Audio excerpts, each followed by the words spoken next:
Hello friends, চলে এসেছি আবারও আমাদের গপ্পসপ্প চ্যানেলে। আজকে আমি একদম ঘরোয়া পদ্ধতিতে ঘুগনি করব, একদম সহজ উপায়। তো তার জন্য আমি উপকরণগুলো নিয়েছি।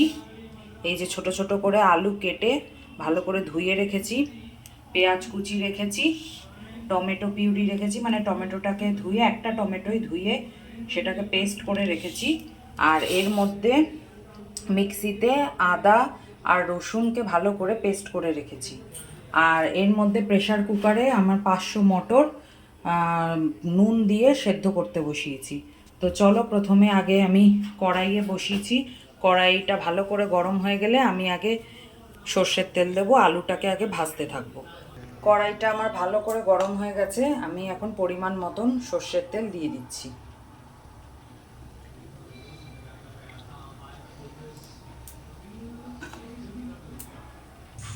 তেলটা আমার ভালো করে গরম হয়ে গেছে। এখানে আমি ফোড়ন দেব হচ্ছে শুকনো লঙ্কা, গোটা শুকনো লঙ্কা, তেজপাতা আর জিরে, সাদা জিরে, এটা আমি ফোড়ন দিলাম। ফোড়নটা একটু নাড়াতে থাকবো, হালকা একটু ভাজা হলেই এর মধ্যে আমি আলুটাকে দিয়ে দেবো। কেটে রাখা আলুটা আমি দিয়ে দিচ্ছি।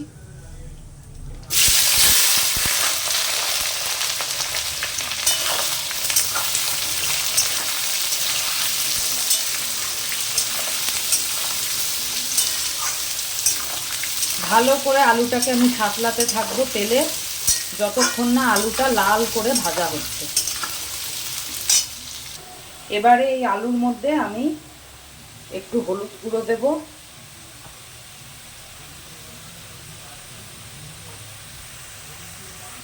আর একটু নুন দেব।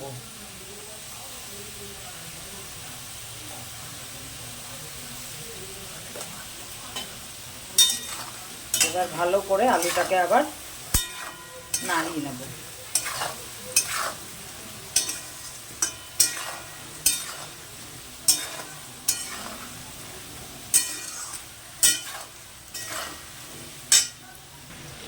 আলুটা আমার ভালো করে ভাজা হচ্ছে, এর মধ্যে আমি এই কুচনো করা পেঁয়াজগুলোকে দিয়ে দিচ্ছি।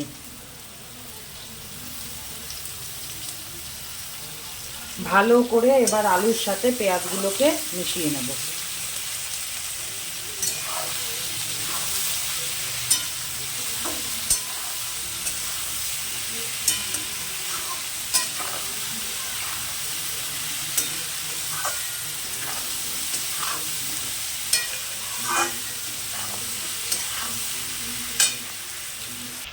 আলু আমার ভালো করে ভাজা হয়ে গেছে, দেখুন। এবারে এর মধ্যে আমি একে একে মশলাগুলো দিয়ে দেব।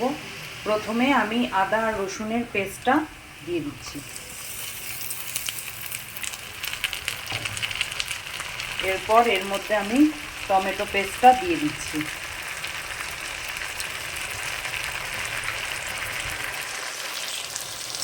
এবার ভালো করে আমি মশলাটাকে কষাতে থাকবো।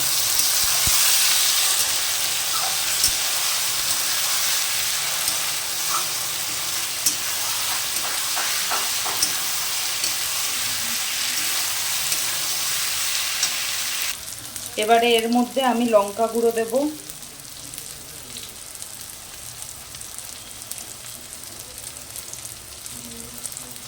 সামান্য একটু জিরে গুঁড়ো দেব, আর একটু হলুদ গুঁড়ো দেব।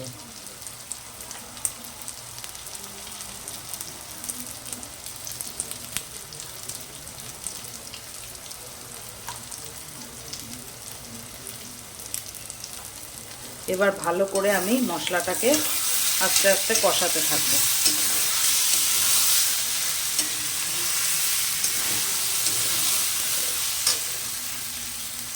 আলুটা আমার ভালো করে কষে গেছে, এর মধ্যে সেদ্ধ করা এই যে মটর, এটাকে আমি দিয়ে দিচ্ছি। এবার ভালো করে আমি আলুর সাথে মটরটাকে কষাবো।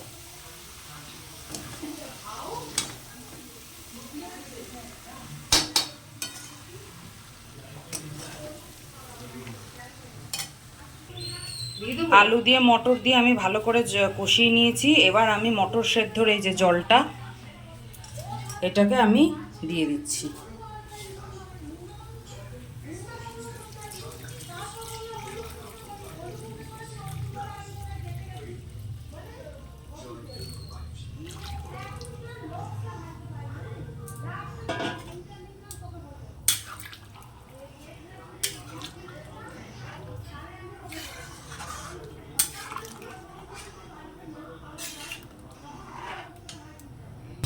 এর মধ্যে আমি মিষ্টি দিলাম।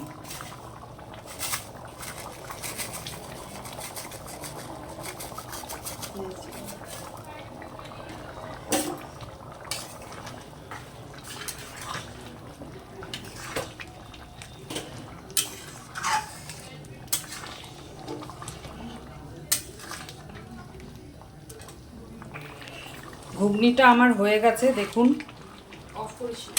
এরকমই আমি ঝোলটা রাখবো।